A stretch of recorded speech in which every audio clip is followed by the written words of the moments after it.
뒤집으면 비로소 보이는 진리를 설교하면서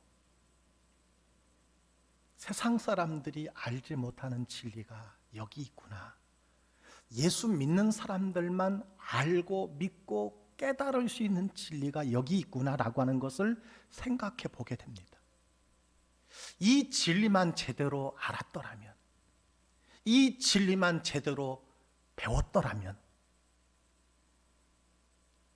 그런 불행한 사람들을 건질 수 있었을 텐데 라고 하는 아쉬움을 갖게 됩니다. 뒤집으면 비로소 보이는 진리, 그 첫 번째가 무엇이었습니까? 약함이 강함입니다. 두 번째는 지는 것이 이기는 것입니다. 한 분 집사님이 문자를 보내왔어요. 목사님, 제가 가정에서 남편에게 졌더니 결국 이기게 되었습니다. 예, 많은 곳에 적용할 수 있습니다. 세 번째는 무엇이었습니까? 지난주 주는 것이 받는 것보다 복입니다. 많은 사람이 알면서도 새롭게 깨닫게 되었다, 큰 은혜 받았다라고 고백하시는 분들이 얼마나 많았는지 모릅니다. 오늘은 네 번째 진리입니다.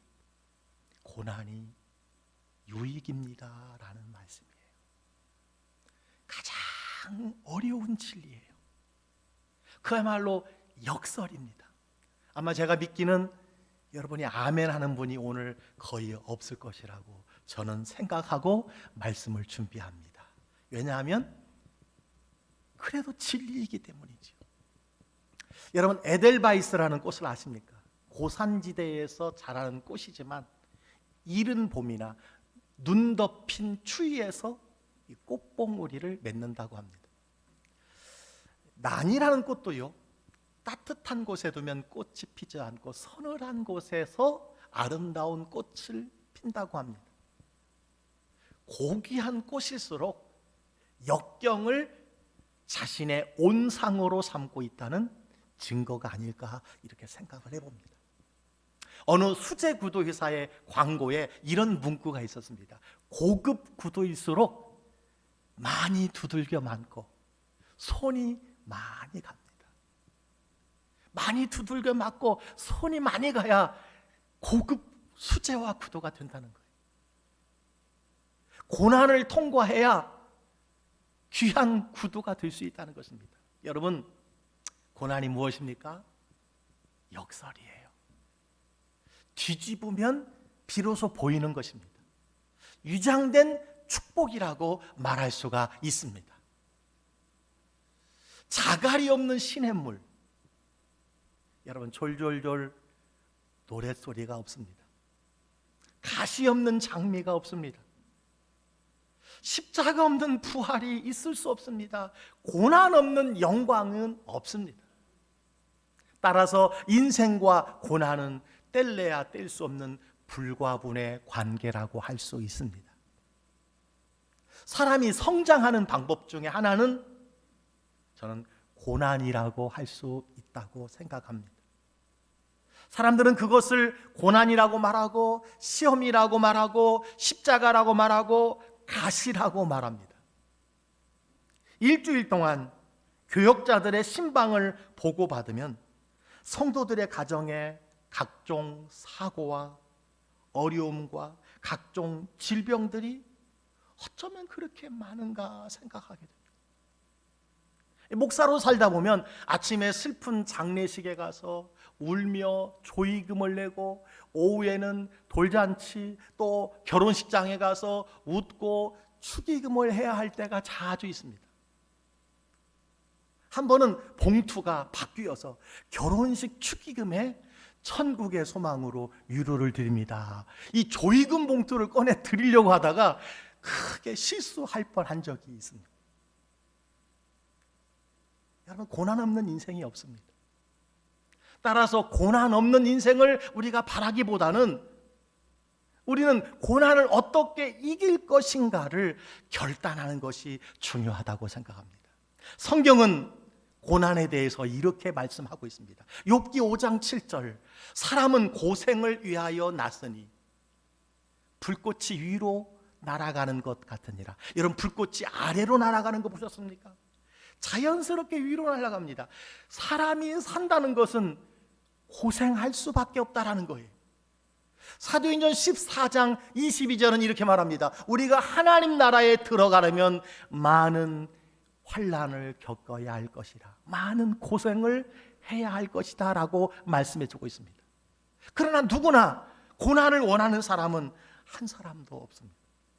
그래서 오늘 설교는 진리지만 설교자로서는 그냥 패스하고 싶고 또 무거운 설교라고 할 것입니다. 여러분, 탈무드에 잘 알려진 아키바 랍비의 이야기가 있습니다. 이 아키바는 나귀와 수탉과 램프를 몸에 지니고 여행을 떠나게 됩니다. 날이 어두워지자 광야에서 텐트를 치고 밤을 보내는데 잠이 오질 않는 거예요. 그래서 이 아키바는 램프에 불을 붙이고 책을 읽기 시작을 했습니다. 그때 갑자기 바람이 불어와 램프 불이 꺼지고 말았습니다. 할 수 없이 잠을 자는데 사나운 짐승의 울부짖는 소리에 자신이 타고 온 나귀가 깜짝 놀라서 도망쳐버리고 말았어요. 나귀가 도망치는 바람에 놀라서 수탉도 날아가 버리고 말았어요. 다음날 아침 일어나 그는 램프를 챙겨가지고 가까운 마을에 도착을 했습니다. 간밤에 이 마을에 도적대가 와서 마을을 파괴하고 수많은 주민이 목숨을 잃었다는 것을 알게 되었습니다. 그는 한숨을 쉬면서 스스로 이렇게 고백을 하게 되었습니다. 야, 만약에 램프에 불이 꺼지지 않았다면 나도 도적대에게 발견되었을 텐데, 나귀가 있었다면 찢었을 텐데, 수탉 역시 울며 시끄럽게 했겠지.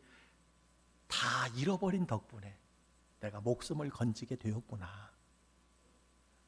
그렇습니다. 램프에 불이 꺼지고 낙타와 수탉을 잃은 것이 결과적으로는 복이었다라고 하는 사실입니다. 어려운 일을 당할 때 그것이 재앙처럼 보이지만 더 멀리 보면, 그리고 하나님의 눈으로 바라보면 나를 살리고 나를 변화시키고 나를 새롭게 하고 나를 성장시키는 하나님의 복이라는 것을 깨달을 때가 참으로 많이 있다라는 것입니다. 그렇습니다. 당장은 이해할 수 없는 고난이지만 그것이 더 큰 화를 막아주는 예방일 수 있고, 내 인격을 성숙하게 하는 교육일 수 있고, 복음을 증거하는 기회일 수 있고, 미래지향적인 유익일 수 있다라는 사실을 여러분 믿으시기를 주의 이름으로 축원합니다. 그래서 인간을 향한 하나님의 축복에는 두 종류가 있다고 합니다. 하나는 플러스 축복입니다. 물질을 주시고 승진을 주시고 합격을 주시고 일자리를 주시고 사업의 형통을 주시고 기도 응답을 주시는 것, 누구나 플러스 축복을 원합니다. 바랍니다. 또 하나의 축복이 있어요. 우리가 원치 않는 마이너스 축복입니다. 그야말로 건강을, 물질을, 사랑하는 사람을, 지위를, 인기를, 그리고 귀하게 여기는 여러 가지 것들을 우리가 잃어버리고 떠나는 마이너스 축복이라는 거예요. 여러분, 마이너스 축복 혹시 들어보셨습니까? 그것이 고난이라는 거예요.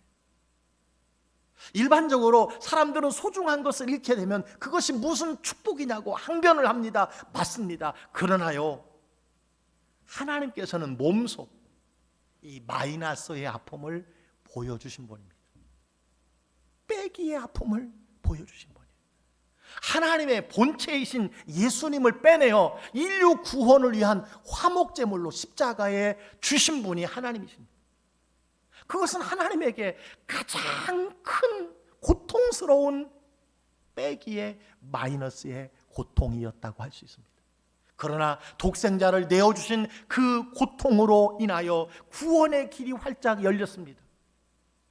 예수님은 이 어둠의 권세 아래 내어주신 빼기의 아픔은요, 십자가의 모양이 더하기 기호인 것처럼 수많은 인생에 더하기가 되었음을 우리는 분명히 믿습니다.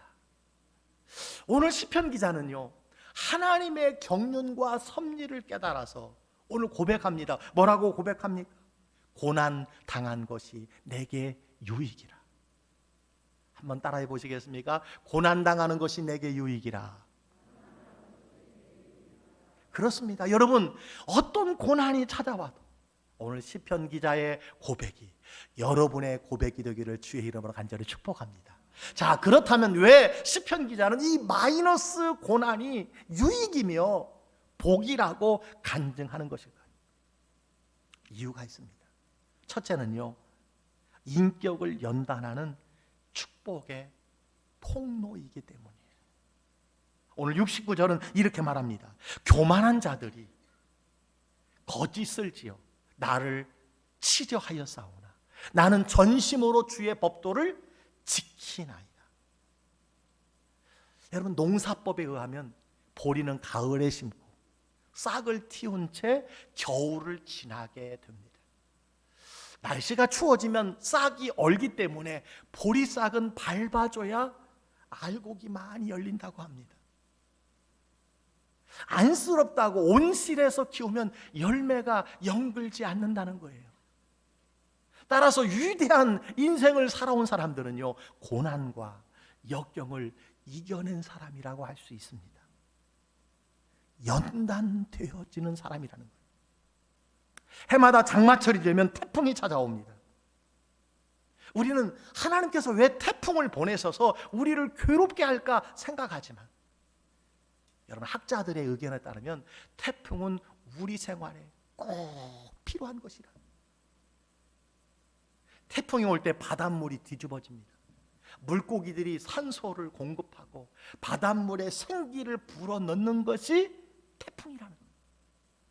그래서 태풍이 없으면 바다와 바다 생물이 오염되고 자연 생태계가 다 파괴될 수밖에 없다고 합니다. 태풍은요, 온 세상을 청소해주는 청소부 역할을 한다는 거예요.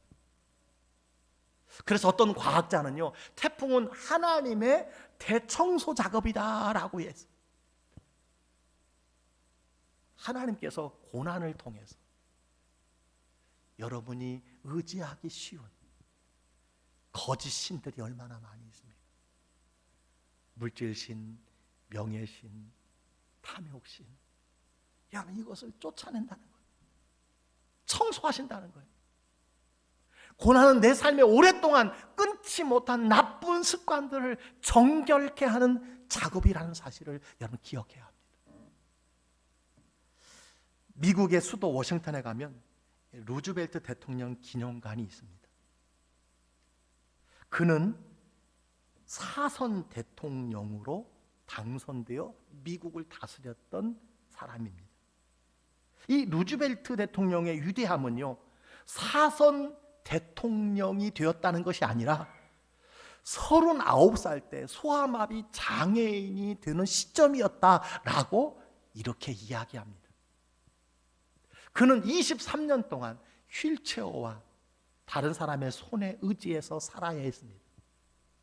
그가 중증 장애인이 되자 그의 인격과 신앙이 완전히 변하기 시작했다는 거예요. 교만하던 그가 겸손한 사람, 늘 분노하던 그가 온유한 사람이 되었다고 합니다. 그는 장애를 통해서 국민들의 아픔을 이해하는 지도자로 거듭나게 되었고, 그는 미국의 경제 대공황과 세계 대전을 승리로 이끄는 지도자가 되었다고 합니다. 여러분, 그의 기념관에 가면 이런 글이 쓰여 있습니다. 뭐라고 써 있느냐? 질병은 그를 강하게 만들었으며 남의 아픔을 이해하고 고통을 나누는 마음을 가지게 했을 뿐만 아니라 인내심을 길러주었다. 이렇게 기도하고 있어요. 여러분, 강가에 놓인 자갈들이나 바닷가에 놓인 바위가 둥글둥글한 이유가 무엇입니까? 밀려오는 파도에 모난 부분들이 깎여졌기 때문이 아닐까 생각합니다. 이처럼 고난을 통해서 하나님은 우리를 성숙한 사람으로 변화시켜 간다는 것입니다. 우리를 연단하신다는 것입니다. 그래서 성경은 로마서 5장 3절 4절에 여러분 이렇게 말합니다. 우리가 환난 중에도 즐거워하나니 환난은 인내를, 인내는 연단을, 연단은 소망을 이루는 줄 알미라, 이렇게 말씀해 주셨어요. 환난이 인내가 연단을 만들어내는데요, 이 연단이라는 단어는요 성품을 만든다라는 의미예요. 사람을 만든다라고 하는 의미입니다. 연단이 사람을 만들어. 그렇습니다. 결국 환난은요, 고난은요 성숙한 인격을 낳는다라는 것입니다. 하나님이 우리에게 고난을 허락하신 이유, 고난이 유익인 이유가 여기 있습니다. 이것이 첫 번째 유익이라는 사실. 두 번째 유익이 있습니다. 삶의 방향을 새롭게 하는 기회가 된다는 거예요. 오늘 67절은 이렇게 말씀하고 있습니다. 다 같이 한번 읽어볼까요? 시작.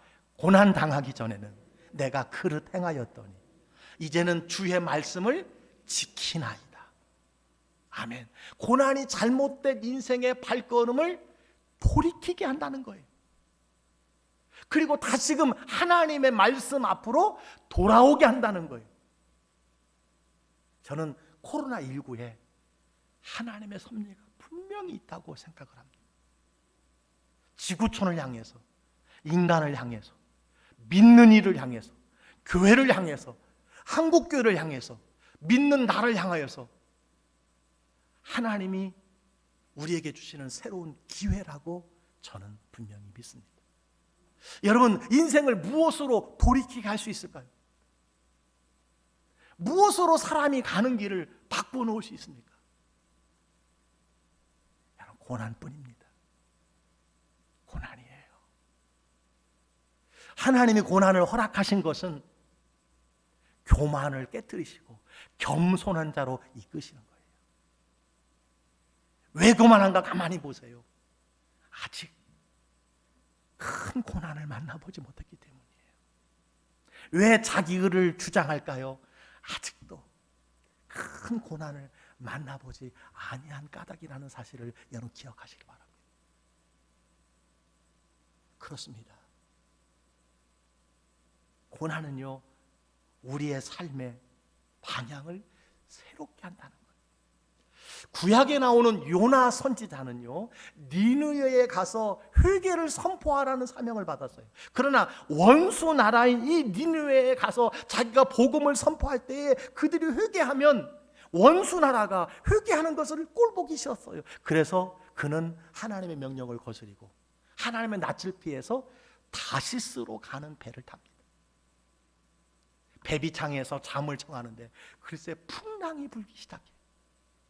승객들이 이것이 누구의 연고로 풍랑이 오는가 제비를 뽑았는데 마침 요나가 뽑힌 것입니다. 풍랑을 잠재우기 위해서 요나가 바다에 던져져요. 그때 하나님이 준비한 큰 물고기 뱃속에 그가 3일 동안을 지나게 되었다고 성경은 말씀해 주고 있습니다. 이런 물고기 뱃속에서 요나의 기도가 무엇인지 아십니까? 요나 2장 3절로 4절에 보니까 이렇게 말씀해 주고 있어요. 주께서 나를 깊은 속 바다 가운데에 던지셔서 큰 물이 나를 둘렀고 주의 파도와 큰 물결이 다 내 위에 넘쳤나이다. 내가 말하기를 내가 주의 목전에서 쫓겨났을지라도 다시 주의 성전을 바라보겠다 하였나이다. 내가 주의 목전에서 쫓겨났지만 다시 새롭게 주의 성전을 바라보겠다라고 말합니다. 왜 이런 고백을 합니까? 고난 당하고 난 뒤에. 여러분, 고난을 좋아하는 사람은 아무도 없습니다. 그러나 고난은 하나님께 더 가까이 하게 하고 성전을 바라보게 하고 더 무릎 꿇게 하고 더 겸손하게 만든다는 것입니다. 그러므로 고난은 하나님이 여러분을 자꾸 부르시는 확성기라는 거예요. 고난이 하나님이 여러분을 부르시는, 깨우치는, 일으키는 여러분 확성기입니다. 그래서 마틴 루터 목사님은요, 훌륭한 목회자를 만드는 세 가지가 있다. 기도와 말씀과 고난이라고 해서, 고난이 훌륭한 목사를 만든다는 거예요. 여러분, 누가 부르짖어 기도합니까? 차디찬 새벽에, 누가 늦은 저녁에 예배당에 기도실에 와서 기도할까요? 문제를 가지고 몸부림치는 사람이 아니겠습니까? 고난 가진 사람이 아니겠습니까? 이런 관점에서 보면 고난은요, 고통을 주지만 삶을 바로잡아주는 치료제가 아닐 수 없다라는 사실이에요. 이것이 고난의 유익이라는 사실이에요. 세 번째로 고난이 왜 유익인가? 성숙한 믿음을 주기 때문입니다. 71절은 이렇게 말씀합니다. 우리 다 같이 한번 읽어볼까요? 시작. 고난 당한 것이 내게 유익이라. 이로 말미암아 내가 주의 율례들을 배우게 되었나이다. 아멘. 고난을 통과하면 왜 담대하고 성숙하게 되는 것일까요? 바닥을 체험했기 때문이에요. 정말 내가 누구인지를 비로소 알게 되었기 때문입니다. 고난을 통과하지 아니하고 말씀을 깊이 배우지 않고 귀하게 쓰임 받는 사람이 없습니다. 하나님께 오랫동안 쓰임 받는 사람이 없어요. 고난을 통해 비로소 하나님의 말씀을 경험하게 되는 거예요. 하나님의 말씀을 배우게 되는 것입니다. 여러분, 고난을 저는 터널로 비유할 수 있다고 생각합니다.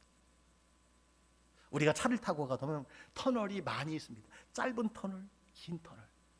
그러나 중요한 것은 영원히 계속되는 터널은 없습니다. 전진하면 언젠가 벗어나는 것이 터널이에요. 여러분, 터널을 뚫는 이유가 무엇입니까? 제일 빠른 지름길이라는 거예요. 하나님께서 우리를 고난의 길로 이끌어 가시는 이유가 있습니다. 하나님의 말씀을 배우는, 하나님의 뜻을 깨닫는 지름길이라는 거예요. 무엇이요? 고난이요.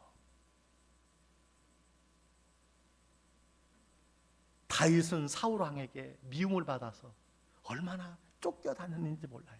그러나 그 쫓겨다니면서 쓴 것이 우리가 읽는 시편에 얼마나 많이 있는지 몰라요. 그 시편이 오늘 위기와 고난 속에 있는 많은 사람들에게 힘을 주는 말씀이 되었습니다. 요셉은 형들에게 미움을 받아서 팔려가고 보디발 아내의 유혹을 뿌리친 결과로 감옥에 갔지만, 여러분, 감옥에 간 그것이 그가 애굽의 총리가 되는 지름길이었다는 거예요. 그가 팔리지 않았고 감옥에 가지 않았다면 그가 어떻게 총리가 되었겠습니까? 그 꿈이 어떻게 이루어졌겠느냐는 것입니다. 바울은 복음을 전하다가 수없이 고난을 겪었습니다. 그 고난 중에 기록한 것이 13권의 성경이 되었습니다.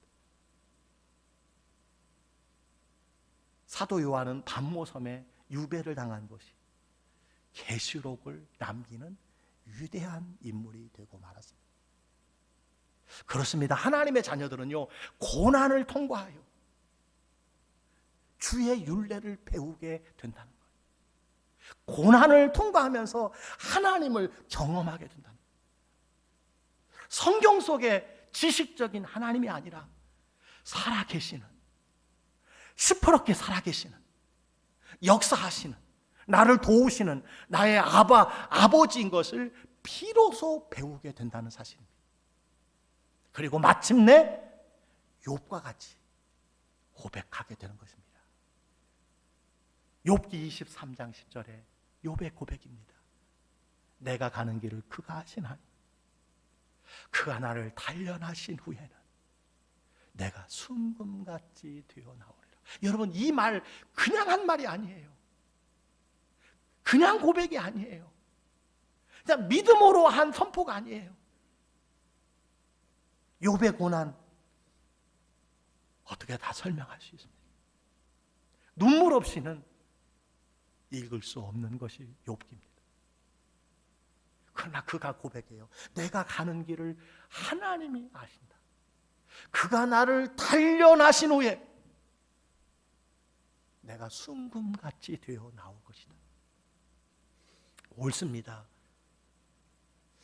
여러분, 세상의 모든 좋은 환경보다 하나님 안에서 나쁜 환경이 오히려 축복이라는 사실을 믿으시기를 주의 이름으로 축원합니다. 특별히 하나님이 고난을 허락하시는 사람들의 특징이 있습니다. 다 그런 건 아니에요. 혹시 오해하지 마세요. 사탄의 공격 대상 1호에 해당하는 사람이에요. 어떤 사람일까요? 조금 잘 되면 나태하고 교만하고, 조금 안 되면 낙심하고 원망하면서 한 발은 세상에, 한 발은 하나님께 왔다 갔다 하는 사람인 것을 여러분 보게 됩니다. 그래서 고난이 보석이고, 고난은요 정금이 되는, 순금이 되는 지름길이라고 성경은 우리에게 말씀해 주고 있어요. 여러분, 14K가 뭐고 18K가 뭡니까? 14번 두드려 맞으면 14K가 되고, 18번 두들겨 맞으면 18K가 되고, 24번 두들겨 맞으면 순금이 된다고 합니다. 순금은 24K잖아요. 여러분이 당하는 고난 너머에 하나님의 예비된 손길이 있음을 믿으시기를 주의 이름으로 축원합니다. 빙점으로 유명한 일본의 작가 미우라 아이코가 질병으로 24살에 13년간 누워서, 여러분, 극심한 고난 중에 지은 시가 있어요. 13년 동안 누워서 지은 시가 있어요. 바로 그것이 병들지 않고서는 드리지 못할 기도가 따로 있습니다. 병들지 않고서는 믿을 수 없는 기적이 따로 있습니다. 병들지 않고는 들을 수 없는 말씀이 따로 있습니다. 병들지 않고서는 가까이 할 수 없는 성소가 따로 있습니다. 병들지 않고서는 우러러볼 수 없는 얼굴이 따로 있습니다. 병들지 않고서는 나는 인간이 될 수조차 없습니다. 이런 고백을 해서,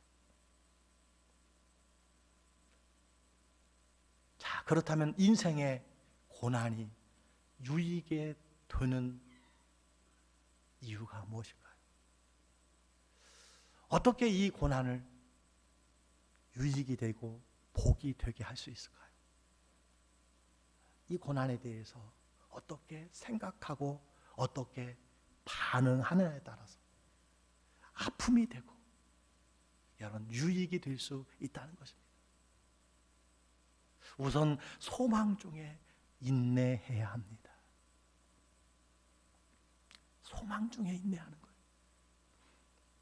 고난은 모든 것이 합력하여 선을 이루어 가시는 하나님의 뜻이 있다는 사실을 믿고 잠잠히 인내하는 것입니다. 또 하나가 있다면 하나님의 말씀을 붙잡는 것입니다. 하나님의 말씀을 붙드는 거예요. 하나님 말씀 앞에 가까이 나아가는 거예요. 그래서 오늘 우리가 읽은 시편 119편, 여러분 67절, 68절, 69절, 70절이 무슨 말씀이냐? 이제는 주의 말씀을 내가 지키니이다. 주의 율례로 나를 가르치소서. 나는 전심으로 주의 법도를 지키리이다.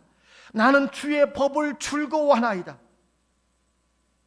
이 시인은요, 고난의 관역을 통과하면서 하나님의 말씀을 놓지 않겠다고, 내가 하나님의 말씀을 더 잘 지키겠다고 그렇게 고백하고 있는 모습을 보게 됩니다.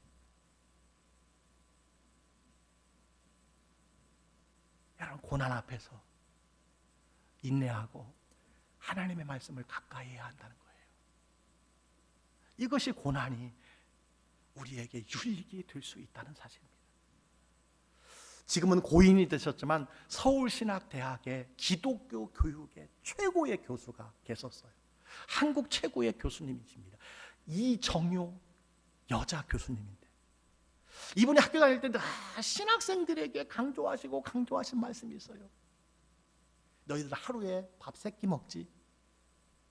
하루에 성경책 석 장은 읽어야 한단다. 영혼이 굶으면 영혼도 죽는다는 것을 기억해야 돼. 늘 그런 말씀을 하셨어요. 여러분, 고난의 때에 하나님의 말씀을 가까이 해야 합니다.